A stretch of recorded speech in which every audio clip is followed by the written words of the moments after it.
Bisa jamin bahwa kita bisa beri makan kepada rakyat kita bila perlu.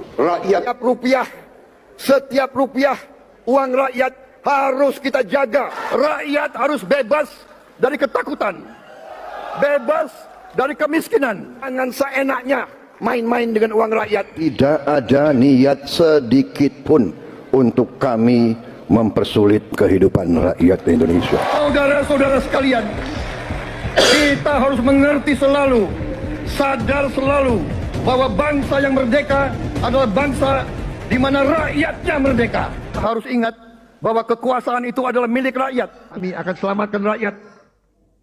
Kami akan membela kepentingan rakyat. Angka pengangguran menurun, angka kemiskinan absolut menurun.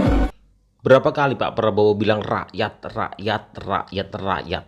Bahkan kita semua sampai bosan. Sebenarnya Pak Prabowo ini bisa mimpin negara gak sih? Negeri para berdebah, divonis 12 tahun, baru 7 tahun sudah bebas. Enak banget ya jadi koruptor, pejabat bangsat. Gak beres, ini benar-benar harus lapor Bapak Putin biar dinuklir sekalian. Setia Novanto sudah dibebaskan. Setelah vonis 2018 15 tahun, baru 7 tahun ya. Baru 7 tahun sekarang sudah dibebaskan. Mohon maaf Pak Prabowo yang kami muliakan dan kami cintai. Saya bukan siapa-siapa yang harus Bapak dengar. Saya seorang pemuda kampung dari pelosok Aceh. Jadi ingin saya sampaikan sedikit. Salah satu kelemahan Bapak adalah ketergantungan sama informasi-informasi yang disupli oleh para pembisiknya, oleh para orang-orang yang mempunyai kepentingan terhadap suatu kebijakan. Jadi ketika Pak Prabowo mengambil tindakan, itu tidak nyambung dengan apa yang menjadi harapan dan cita-cita masyarakat. Sekarang kas negara menipis Pak. Solusi daripada anggota DPR pajakin rakyat besar-besaran. Dan apapun dipajakin yang jadi tumbal masyarakat bawah. Tapi gaji DPR Bapak tambahkan 100 juta per bulan. Naudzubillah. Wahai para DPR, kalian itu wakil rakyat, bukan wakil konglomerat. Saya masih berharap teman-teman Pak Prabowo bisa mendengar keluhan-keluhan dari rakyat langsung. Bukan dari para pembisik-pembisiknya. Saya masih percaya Pak Prabowo adalah salah satu pemimpin yang paling ikhlas menurut Gus Dur. Kalian semua itu dipilih oleh rakyat. Bahkan kemarin waktu pemilu kalian itu menghabiskan uang rakyat sebanyak 14 triliun hanya untuk mengangkat kalian. Setidaknya kalian semua berpihak kepada rakyat. Setidaknya kalian itu semua meringankan beban rakyat. Ketika rakyat hari ini melarat, jangan ditambahkan pajak lagi. Contoh kemarin Pertamina Pak. Padahal semua masyarakat itu beli minyak itu secara cash. Tapi kerugian negara sampai 968,5 triliun. Jadi harapan kami kepada Pak Prabowo, jangan terlalu mendengarkan orang-orang yang di circle-nya saja. Ataupun menerima data dari orang-orang yang di sekitarnya Bapak. Wahai Pak Prabowo, sekali-kali tolong terima data, tolong terima fakta, tolong juga terima realita yang terjadi saat ini di lapangan. Bener. Pak Prabowo, di ujung usia Bapak hari ini, mungkin beberapa tahun lagi, tolong lihat rakyat kecil, tolong lihat masyarakat. Jangan DPR yang ditambahkan gaji. Cuman jika tidak Pak, hiduplah sebagaimana yang Bapak sukai. Semua adalah tentang perjalanan waktu. Hijau akan menguning, muda akan tua, sehat akan sakit, kaya akan miskin, jabatan akan berpindah, pangkat akan bergeser, hidup akan mati. Ish masyita, hiduplah sebagaimana yang engkau sukai.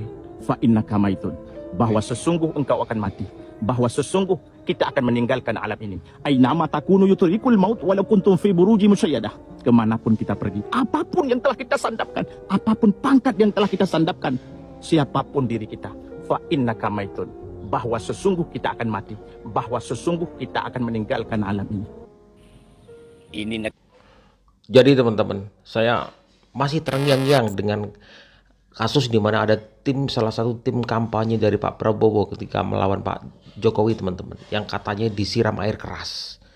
Pak Prabowo terlalu percaya dengan pembisik-pembisiknya hingga beliau konferensi pers mengatakan bahwa ini disiram air keras, ini Ratna Sarumpait. Dia terlalu percaya dengan omongan orang di sekitarnya. Ternyata operasi plastik. Saya masih ingat hal itu teman-teman. Tolong Pak Prabowo, ini menjadi sebuah pembelajaran. Jangan terlalu percaya dengan para pembisik-pembisiknya. Tolong turun langsung ke lapangan, turun lihat kondisi langsung masyarakat, bagaimana kemiskinan terjadi, pengangguran ada di mana-mana. Tolong Pak Prabowo, tolong. Saya masih percaya Anda adalah seorang pemimpin yang ikhlas seperti apa yang disampaikan oleh Gus Dur.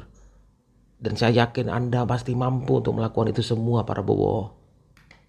Ini negara apa sih tuh? dari nyalon presiden terpilih, dilantik sampai hari ini pidatonya masih sama. Kekayaan alam wajib dinikmati seluruh rakyat Indonesia. Akan ku kejar koruptor sampai ke Antartika. Jangan seenaknya main-main dengan uang rakyat. Pidato Pak Prabowo berapi-api. Apakah salah? Tidak. Yang salah yang memilih. Ini negara apa sih, Tuh. Pejabat eksekutif, yudikatif, legislatif 80% cara mikirnya sudah tumpul. Mati rasa, tidak punya malu bahwa kalian semua sudah gagal memperbaiki kondisi Indonesia. Kalau pejabat yang kita gaji sudah seperti ini, tidak kita paksa untuk mundur, yang salah siapa? Kekayaan alam dikeruk, dihabiskan, uang Untuk kepentingan negara mereka sendiri. rame-rame dikorupsi. Kalau pejabat kita moralnya sudah hancur, tidak kita paksa untuk mundur, yang salah siapa? Kita yang salah, yang tidak pernah mau bersatu, melawan, menghancurkan kezoliman di negeri kita tercinta. Salam akal waras. Assalamualaikum. Sebenarnya Pak Waalaikumsalam. Prabowo ini bisa mimpin negara gak sih? Jadi presiden kok cuma mikirin pejabat-pejabat negara? Hah? Rumah dinas DPR, jadikan rumah menteri. Terus mikirin DPR-nya aja, mikirin menteri-menterinya, mikirin hakim, gajinya dinaikin. Hei Pak Prabowo, mikirin program-program yang Anda janjikan di saat ada kampanye. Tolong juga pikir guru honorer Pak Prabowo. Bagaimana sekarang mereka menjerit di pelosok-pelosok dengan gaji 300.000, 150.000. Guru adalah soko bangsa yang mencerdaskan anak bangsa. Yang nantinya akan menuju Indonesia Emas 2045 adalah guru Pak Prabowo. Tolong perhatikan itu gaji para guru. Nggak usah mikirin yang lain-lain, itu udah orang kaya. Kemarin juga bebasin koruptor gayane. Kalau ngomong jangan sampai uang rakyat abel, kenyataannya lo popomu menaik, pajak naik, semuanya naik. Terus tuh program makan gratis, 10.000 rupiah, lainnya pajaknya mudah, bayar STNK mudah, bayar pajak mudah. Yang ngasih makan rumah makan gratis itu sama aja bapaknya yang nyari duit, sama aja bohong, tipu-tipu lah. Rumah sangu kebijakan, gombal mukio. Wow. Gini loh Pak Prabowo, jajan ini mudeng ora jadi presiden ini mudeng. Aku malah dilihat diculik nih ngomong anak-anak itu. Takut kalau saya itu hilang, terus saya meninggal, terus anak saya sekolahnya gimana, yang bayar kuliah, bayar pondok, bayar anak saya sekolah yang kecil. Saya itu mau ngomong yang kenceng juga. Saya itu rakyat jelata, liatin aja ntar kalau saya jadi DPR ya, liatin aja nanti 2029 saya jadi DPR, saya akan keluar-keluar. Kamu seenaknya bikin kebijakan, kamu seenaknya sendiri mentang-mentang udah jadi presiden pilihan rakyat, terus bikin kebijakan nggak sedikit-sedikit. Bu Sri bisa nggak itu Bu Sri? Wih pejabat Pak Presiden, wih suge, pikirno rakyatmu. Mana lapangan pekerjaan yang kamu janjikan? Mana makan gratis sampai desa Trowolu, kecamatan Ngaringan, Kabupaten Grobogan, sampai sekarang nggak ada itu namanya makan gratis. Di tempat saya juga nggak ada namanya makan siang gratis. Saya tidak mendengar di sekolah-sekolah daerah saya itu makan siang gratis. Mana? Bel, janji-janji omong-omong doang. Mana buktinya? Terus kamu janjiin perampasan, undang-undang perampasan hasil para koruptor mana? Itu. Malah para koruptor kamu bebaskan. Bikin emosi aja ini kebijakan-kebijakannya. Ntar kalau saya ngomong salah, dituntut. Ada tamu dari dinas, ada tamu dari kepolisian, terus saya diculik. Rumah sakwa nggak ada rakyat ngomong kenceng gitu kok. Lah, tapi saya berani dan saya mempertanggungjawabkan omongan saya. Pokoknya mana bukti, rakyat itu hanya butuh bukti Pak, nggak usah ngomong-ngomong gitu loh. Ayo Pak, ciptakan Indonesia maju seperti Bapak menjanjikan di waktu kampanye.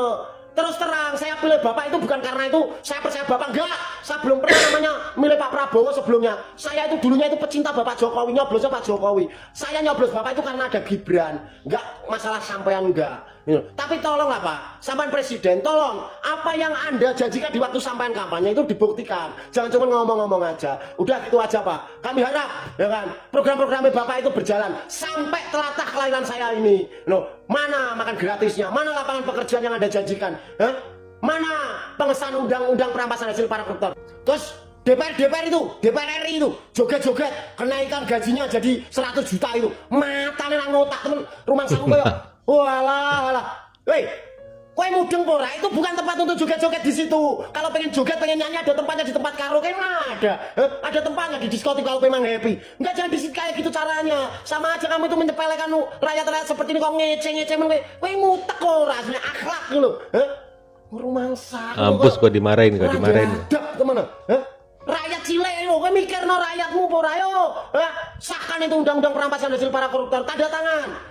Sahkan itu perampasan hasil para koruptor. Ora sama gayamu joget-joget kaya ya dhewe. Wis pokoke ngono iki Pak Prabowo. Atur Indonesia itu menjadi Indonesia yang emas seperti Anda janjikan di saat sampean kampanye. Aja ngomong-ngomong tok, Pak.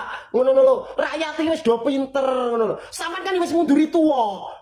Sing delok meneh ngadep karo sing maha kuwasa. Sing iso gowo ning dhuwur kono. Ora jabatanmu dadi presiden, tapi apa? Akhlak lan budi pekertimu bela rakyat Indonesia men kowe mlebu swarga.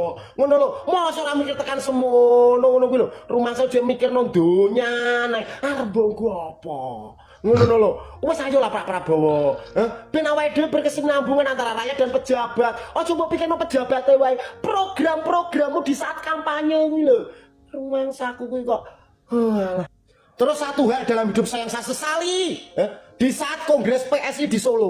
Selamat datang Bapak Prabowo, selamat datang Bapak Prabowo, kami PSI dukung 2 periode. Nggak bakalan saya dukung Bapak lagi, terkecuali Bapak melaksanakan program-program Bapak, janji-janji Bapak seperti Bapak kampanye kemarin. Ya, Pak? Mana buktinya? Dan satu lagi Pak, kalau Bapak tidak mengesahkan undang-undang perampasan hasil para koruptor, saya Eko Sudaryanto nggak bakalan amit-amit mendukung partai Bapak dan nyoblos Bapak lagi, pilih Bapak lagi. Ojo ngasih. Prabowo minta jangan berhenti kritik pemerintah. Siapa? Memang pemerintah Konoha itu pada goblok-goblok, jadi pantas untuk dikritik. Tapi sepertinya selain dikritik, mereka juga harus ditempeleng. Gak tahu otaknya pada miring mungkin. Koper saya jatuh, untung gak meledak.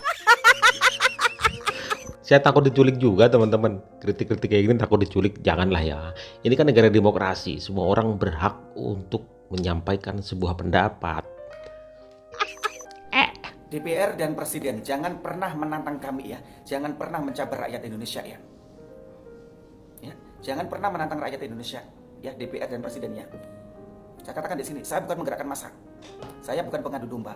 Kalian harus ingat, di tahun 1988 seorang Presiden Soeharto saja yang berpuluh-puluh tahun menjabat sebagai seorang presiden bisa dilengserkan oleh rakyat Indonesia. Kalau rakyat Indonesia sudah muak dengan pemerintahan, maka demonstrasi akan terus berlanjut, demo akan berlanjut dimanapun, seluruh Sabang sampai Merauke. Apalagi seorang presiden yang baru menjabat kemarin sore yang sudah diakui oleh seluruh rakyat Indonesia bahwa presiden ini tidak berkualitas. Bagi mereka, bukan saya. Paham? Apalagi seorang DPR bisa DPR yang juga-juga kemarin ya. Walaupun kita tidak bisa melengsarkan, setidaknya ini adalah pembelajaran bahwa pemberontakan rakyat Indonesia mulai beraksi. Bahwa rakyat Indonesia itu tidak mau diinjak-injak oleh pemimpinnya. Paham? Indonesia itu punya hak asasi manusia, hak kemanusiaan. Saatnya Indonesia bergerak. Berpuluh-puluh tahun Bapak Soeharto menjabat sebagai seorang presiden bisa dilengsarkan di tahun 1988. Ingat nggak itu? Berapa tahun Bapak Presiden Soeharto menjabat sebagai seorang presiden, tapi bisa dilengsarkan. Apalagi presiden yang baru kemarin sore. Jangan menantang rakyat Indonesia, DPR dan presiden ya. Anda harus paham di sini, saya bukan menggerakkan massa. Saya bukan penggerak massa, saya bukan pengadu domba. Kita lihat fakta sejarahnya Soeharto. Kalian harus paham itu. Nih ya, kondisi emak itu udah gemes sama pemerintah, pengen nonton pejabatnya kayak gini. Ya, pidato Pak Prabowo itu nggak ada yang jelek, bagus semua, sampai emak itu terenyuh. Visi misinya Pak Prabowo itu keren banget. Tapi sayangnya Pak Prabowo itu tidak bisa memanage para pembantunya yang di bawah dengan baik. Ketika dia curhat di depan MPR DPR bahwa kantin komisaris itu 140 miliar setahun, belum direksi-direksinya, belum tunjangan yang lain ini itu, dia curhat seolah-olah dia menunjukkan kepada kita bahwa Pak Prabowo itu nggak bisa memanage anak buahnya. Kita tahu tugas presiden berat. Pilihlah orang-orang yang kompeten di bidangnya. Jangan asal tim ses Bapak jadikan menteri, komisaris. Sekarang yang bagi-bagi komisaris siapa? Emang rakyat? Bukan. Bapak dan orang-orang di bawah Bapak. Kalau Pak Prabowo itu memang ingin mewujudkan apa visi misi Bapak, ayo, rakyat pasti mendukung. Jadi sebenarnya kalau menurut saya, kabinet Bapak itu bukan kabinet merah putih, kabinet balas budi. Ketika Bapak mengatakan, saya tidak rela rakyat miskin, tapi kenyataannya rakyat dimiskinkan melalui pajak-pajak dan harga-harga yang semakin naik, itu sanjukbo, Pak. Wah, kabinet balas budi. Yang milih juga karena kasihan. Hah?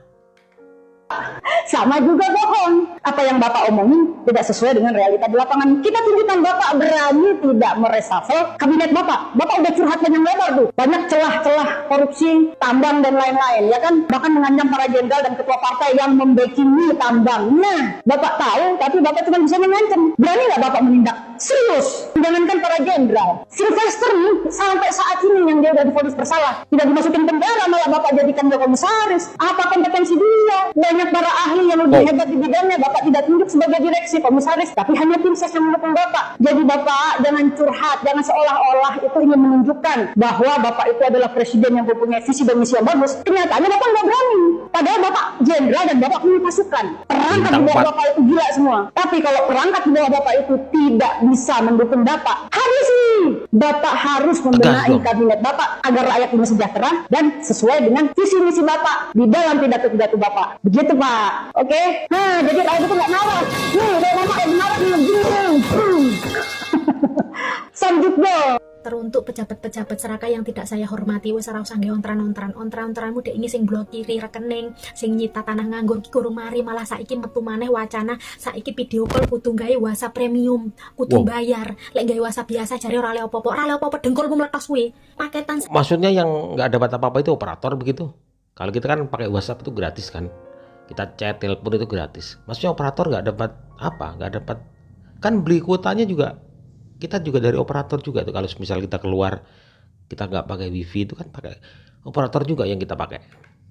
Paketan 100.000 durung oleh saulan wis entek kuwi urung ngomong urung yang apa-apa kok wis panggar rakyat cilik esek mau ubek-ubek segala rekening diblokir, tanah nganggur disita, awakmu lek kepengin duwe duit kerja. Kepingin duit tanah tuku, ora usah nyerekel, ora usah kemaruk, tuku. Lah kami iki sebagai rakyat kecil ora moro ujuk-ujuk tangi turu langsung duit tanah 2 hektar, duit tabungan 10 juta enggak.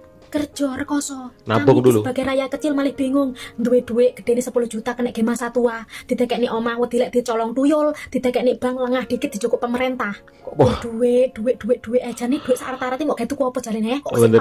Kurang ae. Apa mau gawe tuku Lamborghini Pajero karo Lamborghini piro regane 500 juta, 1 miliar gak cukup. Awak mau tuku piro Pajero? Sitok gak cukup ta? Apa tuku 10 sekali metu awakmu langsung tuku nggawa 10 runtun ngebeki embong ngono. Terus ate mau gawe tuku panganan apa? Ususmu lho mek sak gedene pipo. Lah lek mau iseni kepiting 5 kilo, kemlekaran modar. Jangan di urip ikur sekali orang nulungsungi, sekali mati abadi. Engko lak ana umis mati orang nggawa apa-apa. Sugih sak sundel langit terus maron awakmu diinterogasi karo malaikat munkar nakir. Manro buka, kowe ndak iso jawab dipecut. Jedier. Ndak mungkin pengacaramu di sebelahmu belani, ndak mungkin. Iki munggono Abu Jahal karo Fir'aun si urip penuh palang wis sembah sujud karo wong model-modelan koyo pejabat-pejabat sing serakah nyerekel ini. Kowe iki dadi pejabat-pejabat mergo dipilih karo rakyat. Awakmu iki dadi pejabat iki lulusan perguruan tinggi. Tapi pikiranmu iki ndak cetha mendo. Kena kau. Iki ngekeki utek ranggur gawe aksesoris tok ge mikir. Disikat mak-mak karo rakyat-rakyat kecil iki. Makane aja meneng nek ruangan sekali-kali metu nang lapangan mergo akeh warga Indonesia sing sik kelaparan. Kowe iki wis ora wedi hukum, ora wedi karo Gusti Allah. Buktine awakmu korupsi mangan duit rakyat. Saiki gentenan bendera One Piece berkibar, kowe malah berkoar-koar jarene ancaman masyarakat, ancaman matamu ancaman. Kowe gak iso bedane antara ancaman karo protes. Kowe iki bentuk protes kami sebagai rakyat kecil karena terzolimi. Atau mbok yo duwe ngesakno karo pahlawan sing memperjuangkan kemerdekaan Republik Indonesia sampai akhirnya iso merdeka, nyawa dikorbankan. Saiki genten wis merdeka lepas dari penjajahan Indonesia mau gaya-gayaan. Habis kau kena mama, habis kau kena mama tuh kan, ya, ya yang belok sen kanan belok kiri itu, mampus kalian. Tapi bener juga apa yang disampaikan oleh mama ini ya kan. Saya masih berharap, saya masih percaya Pak Prabowo itu bisa, Pak Prabowo bisa. Pak Prabowo tolong turun langsung ke lapangan, lihat kondisi rakyatnya, jangan melihat dari pembisiknya, jangan langsung percaya Pak Prabowo. Aku mohon Pak Prabowo turun ke lapangan bagaimana kemiskinan rakyat itu terjadi, pengangguran terjadi. Tolong dilihat Pak Prabowo, langsung turun ke bawah. Jangan asal percaya dengan pembisik-pembisiknya, jangan asal percaya aja. Ya, sekali lagi saya masih percaya Pak Prabowo adalah seorang pemimpin yang ikhlas. Ayolah Pak Prabowo, ini masih ada waktu. Masih ada 4 tahun lagi untuk memperbaiki itu semua. Sikat-sikat pangkas-pangkas semua yang bermasalah tuh. Iya kan? Ayolah Pak Prabowo, jangan buat kami semua kecewa karena telah menaruh sebuah kepercayaan kepada Anda. Bagaimana pendapat kalian teman-teman? Silahkan tulis di kolom komentar.